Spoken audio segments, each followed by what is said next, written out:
નમસ્કાર દર્શક મિત્રો, સિટી ન્યૂઝમાં આપ સૌનું સ્વાગત છે। સમાચારોની શરૂઆત કરતા પહેલા એક નજર આજના મુખ્ય સમાચારો પર। કલગામ બંધાડી ફળિયાના રહીશની ગાય તસ્કરીમાં મહત્વની ભૂમિકા।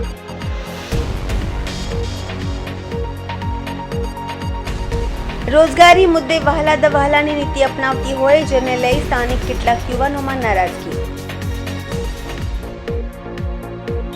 जिला में 416 बूटलेगो पर एक साथ रेड।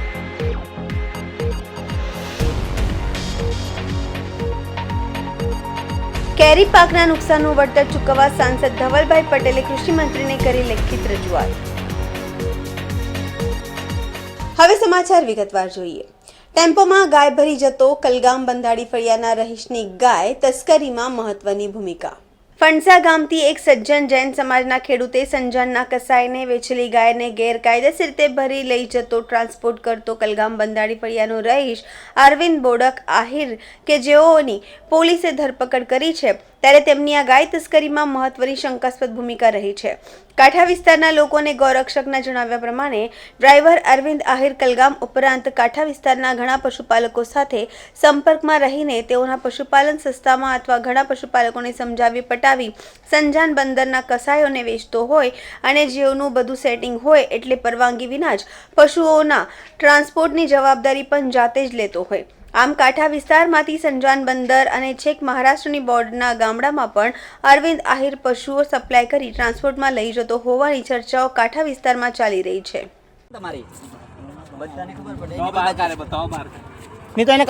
આ ગાડી છે, એક નંદી મહારાજ અને એક ગાય ભરેલી છે ને આ ગાયને લઈને આવેલો માણસ છે। નામ હું તમારું? નામ બોલો પેલા। અનલીગલ છે, પેપર વેપર કઈ નહીં મળે। નામ બોલો, નામ બોલો પેલા। જોજે નામ બોલો, શાંતિથી પૂછતા છે। નામ નામ બોલે, નામ બોલે, જલ્દી બોલો। સૈનિક બાંધાથી ભરેલી। તમારું નામ? અરવિંદભાઈ। અરવિંદ માં પૂરું નામ બોલો। અરવિંદભાઈ બી આહિર। બી આહિર। હવે લઈ ક્યાં જાનું હતા? આપણે ખતલવાડની ગાડી સંજાણ। સંજાણ કોને આપવાના હતા? એ નામની ખબર મને પણ નામ કેમ નહીં સૈનિકભાઈ મોકલાયો મને। કોણે? સૈનિકભાઈ। એ સૈનિકભાઈ કોણ છે? વાણિયો। વાણિયા ને હમણાં એ આવેલો હતો તે કોણ બીજો? એ મિયો પણ આપણને ખબર। મિયો પણ મિયો ખબર કેમ નહીં? તમને નામ તો ખબર હે। હવે માલ સપ્લાય કરવાના છે, ફોન પર વાત થઈ એટલે કાલે હું આપવાનો છે તમને। ફોન પર વાત થઈને ડિલિવરી કરી આપશે? કરી આપશે ડિલિવરી? કેમ એમની? હા નંદી, આ ડ્રાઈવર છે, આ અનલીગલ છે, આની પાસે પેપર કઈ નહીં મળે છે। આ પછાડી બે નંદી મહારાજ છે, એક નંદી મહારાજ ને ગાય છે।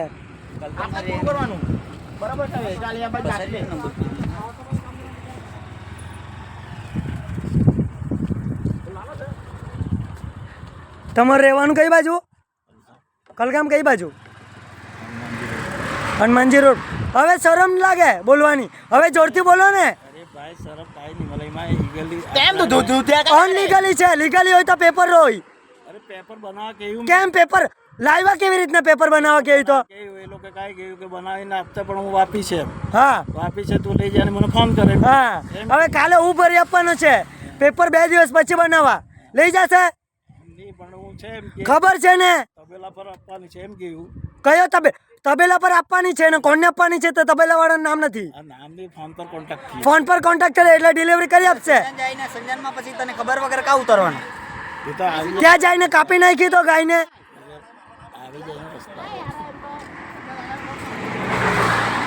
ઉમરગામ તાલુકાના ગોવાડા સ્થિત સ્ટુડિયોમાં સ્થાનિકોને રોજગારી મુદ્દે વહાલા દવહાલાની નીતિ અપનાવતી હોય જેને લઈ સ્થાનિક કેટલાક યુવાનોમાં નારાજગી જોવા મળી। અગાઉ સ્ટુડિયોમાં ભાડેથી વાહન રાખવામાં આવતા હતા, જેમાં સ્થાનિક યુવાનો વાહન ભાડે રાખી રોજગાર પ્રાપ્ત કરતા હતા, પરંતુ તાજેતરમાં સ્ટુડિયો માલિકે અન્ય વ્યક્તિને જવાબદારી સોંપી દીધી હોય, જેઓ દ્વારા સ્થાનિક અગાઉ જે વાહનો સ્ટુડિયોમાં ભાડેથી ચાલતા હોય તેઓના વાહનો ન રખાતા અન્ય લોકોના વાહનો ભાડે રાખી વહાલા દવહાલાની નીતિ અપનાવી વિવાદ ઉભો કરતો સ્થાનિક યુવકોએ તાલુકા મામલતદાર પોલીસ મથકમાં ધારાસભ્ય રમણભાઈ પાટકરને આવેદનપત્ર આપી ન્યાય માટે રજૂઆત કરી છે।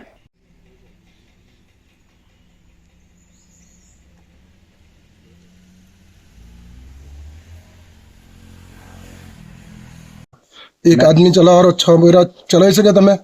આખું પરિવાર ચાલી શકતો હોય તો મને તમે જણાવો. મારા માથા પર મારા 2 છોકરા છે, મારી વાઈફ છે, મારી ફેમિલી છે.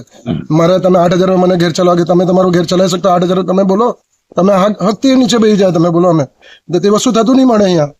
આજે તમે જો બાકાત કરો તો તમે મળીને કરો ને. આજે ઉમરગામમાં બધી રિક્ષાઓ ચાલે જ છે ને, સબ્જી મંડી વાળા બધા આવે જ છે ને. એ લોકો કેવી રીતે રોજગાર ચલાવે તે તમે મળીને કરો. આજે 57 જેટલી ગાડી છે અમારી બધી, મળીને ડિવાઈડ બાય કરી દો, 5 હિસ્સામાં કરો.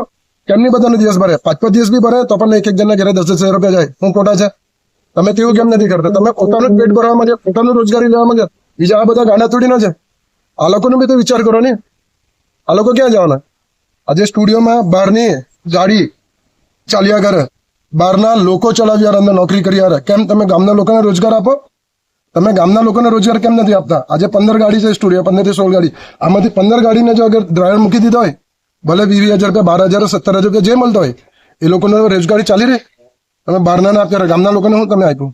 અમે જયારે એ વસ્તુ કીધું તો તે લોકો શું કહે છે કે તે લોકોના પેટ પર લાત કેવી રીતે મારો? એમ કીધું તે લોકોને હાઈ નથી લેવી અમારે. તો અમારા પેટ પર લાત મારે ને તમારે? અમારી હાઈ લાગે તમને? તે ચાલે? અમે ક્યાં જવાના? અમે બી તો ગરીબ માણસ ને, અમે બી તો ખર્ચો કરીને ગાડી ઘોડા લાવ્યા ને. અમારે કઈ મોટા બાપના તો છોકરા નથી. અમારા ઘરે કોઈને છે તમારે વૈસ કીધી? કોઈની નથી આના પર. અમે ક્યાં જવાના તમે બોલો? અમે બાકી કરી પોતાના ડર દાગીના ગીરવી મૂકીને અમે લાવ્યા દિવસ અમે કેવી રીતના કરવાના બોલો? અમારો બી છે ને પરિવાર. અમે કોની પર જવાના ભીખ માંગવા? અમારો તો એક રોજગાર જ છે. સ્ટુડિયો વાળા ગાડી લઈને આવેલા હતા. આજે સ્ટુડિયોના હિસાબે બધાનું પરિવાર ચાલતું છે, પણ તમે એકલા માટે જીવ ચલાવે તેની કામ લાગે ને. હા, પહેલા બધાનું વેચીને ખાવાની. કોઈએ ના નથી પાડી કે ભાઈ મારે એકલા માટે રાખેલું એમ કે. આજે જયારે એના પહેલે આથી 6-7 મહિના 6-8 મહિના પહેલા પેલું કે ઝઘડો 1500 હતો. 1500 થી અમે બધા લોકો પોતાના દિવસ કપાઈને અમે તેને 1800 રૂપિયા અમે ઝઘડો મેટર કરીને કેવી રીતના અમે સુલટાયું આમાં. આજે એ લોકો આવીને જો અમને બહાર કાઢી દે તે ખોટું કહેવાય ને. અમે ક્યાં જવાના બતાવો? આજે જે 1500 થી અમે 1800 રૂપિયા લાવ્યા, 1800 ના ટાઈમ પર આજે તમે તે ટાઈમ પર બી કોઈ સપોર્ટ નહીં કરો.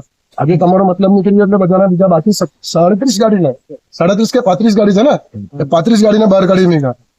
કેમ? શું રીઝન? તમે ડિસાઈડ કરેલું જે બી દિવસ ભરાય બધાને એક હરકા ભરાય એમ કીધેલું. જે પણ દિવસ ભરાય છે કોઈ પણ ના હોય. મારું નામ સ્વપ્નિલ છે, સ્વપ્નિલ પ્રવીણ કામલી. ઉમરગામ કામરોડમાં રહું છું. મેં 2016 થી સ્ટુડિયોમાં જોડાયેલો ને મારું ઘર પરિવાર ચાલતું. સ્ટુડિયોમાં રોજગારી મળતી મને. ને હવે અમને એકદા જ એ લોકોએ કાઢી દીધા, છૂટા કરી દીધા છે.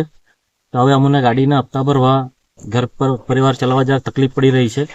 ને ગોવાડામાં ઉમેશ પટેલ જે આગેવાન છે એ લોકો કહે છે ગોવાડાની જ ગાડી લાગશે, ઉમરગામની ગાડી નહીં લાગશે હવે. ને આવી રીતના અમને ધમકાવવામાં આવે છે.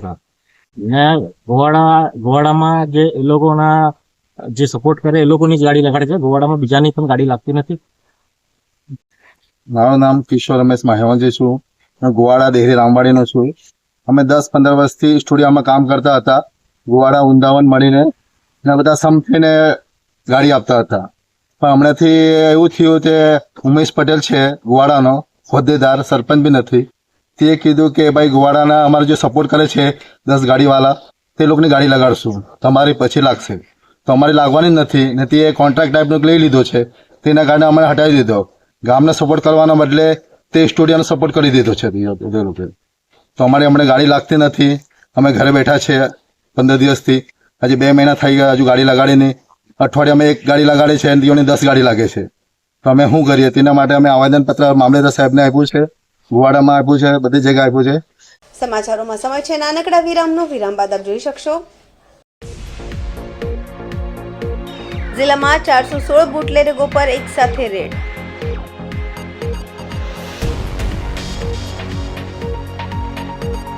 કેરી પાકના નુકસાનનું વળતર ચૂકવવા સાંસદ ધવલભાઈ પટેલે કૃષિ મંત્રીને કરી લેખિત રજૂઆત.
વિરામ બાદ આપનું સ્વાગત છે. વલસાડ જિલ્લા પોલીસ આવી એક્શનમાં ડીજીપીના આદેશ બાદ જિલ્લામાં 416 બુટલેગરો પર એકસાથે રેડ કરતી વલસાડ જિલ્લા પોલીસ. કાયદો અને વ્યવસ્થાની પરિસ્થિતિ જળવાઈ રહે તે માટે જિલ્લા પોલીસ દ્વારા એક્શન લેવાયા છે. રેડ દરમિયાન કુલ 94 પ્રોહિબિશન કેસો કરવામાં આવ્યા. સાથે જ 5,28,540નો મુદ્દામાલ કબજે કરાયો છે. પોલીસની લાઈવ રેડના દ્રશ્યો પણ સામે આવ્યા છે. લિસ્ટેડ બુટલેગર પર પોલીસની કાર્યવાહીના કારણે અસામાજિક તત્વોમાં ફફડાટ ફેલાયો છે.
સમાચારોમાં ફરી સમય છે નાનકડા વિરામનો. વિરામ બાદ આપ જોઈ શકશો.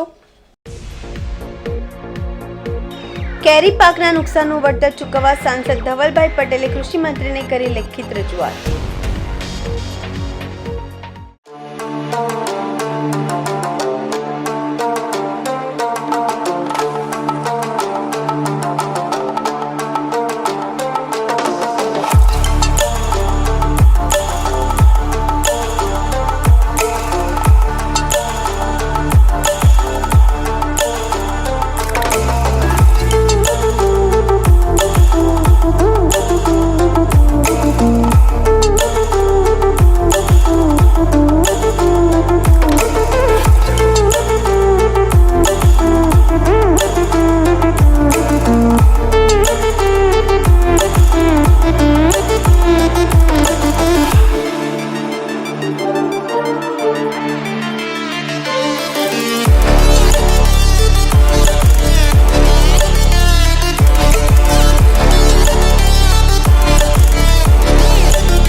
વિરામ બાદ ફરી આપનું સ્વાગત છે.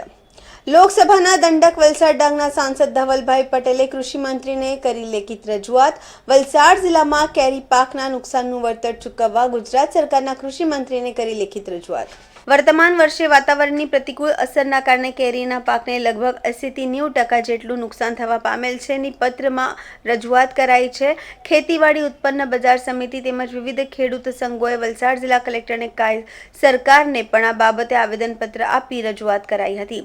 કેરીના પાકને નુકસાન પેટે ખેડૂતોને યોગ્ય વળતર આપવા ખેતીવાડી વિભાગ દ્વારા સર્વે કરાવી યોગ્ય વળતર ખેડૂતોને મળી એ માટે યોગ્ય બાબતે કાર્યવાહી કરવા રજૂઆત કરાઈ છે. જી સૌને નમસ્કાર. જેમ તમે જાણો છો કે વલસાડ અને નવસારી જિલ્લાનો મુખ્ય બાગાયતી પાક કેરી છે. કેરીનું બહુ મોટા પાયામાં આપણે ખેડૂતો પકાવે છે અને એના માટે ખાસ કરીને આ વર્ષે જે પ્રતિકૂળ વાતાવરણ રહ્યું એના લીધે કેરીના પાકને બહુ મોટા પાયે નુકસાન થયું છે. એના લીધે ખેડૂતોને બહુ નુકસાન વેઠવાનો સમય આવ્યો છે. એના માટે ખાસ કરીને આજે મેં રાજ્યના આપણા મંત્રી શ્રી રાઘવજીભાઈ પટેલને હું પત્ર લખ્યો છે અને એમને મેં રિક્વેસ્ટ કરી છે કે આ આપણા જે ખેડૂતોને નુકસાન થયું છે એની ભરપાઈ માટે આપણે સરકાર તરફથી કોઈ સહાયતા આવી જોઈએ. એના માટે પૂરેપૂરો પ્રયાસ હું સાંસદ તરીકે રાજ્ય સરકારમાં કરવો પડે કે કેન્દ્ર સરકારમાં કરવો પડે 100% કરીને આપણે ખેડૂતોને કઈ રીતે અમે સહાયરૂપ થઈ શકે એના માટે પૂરો પ્રયાસ કરશું. ધન્યવાદ. સમાચાર પૂરા કરતા પહેલા એક નજર આજના મુખ્ય સમાચારો પર. કલગામ બંધાડી ફળિયાના રહીશની ગાય તસ્કરીમાં મહત્વની ભૂમિકા.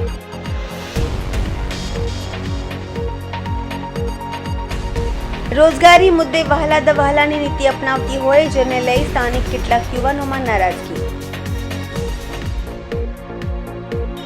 જિલ્લામાં 416 બુટલેગરો પર એક સાથે રેડ.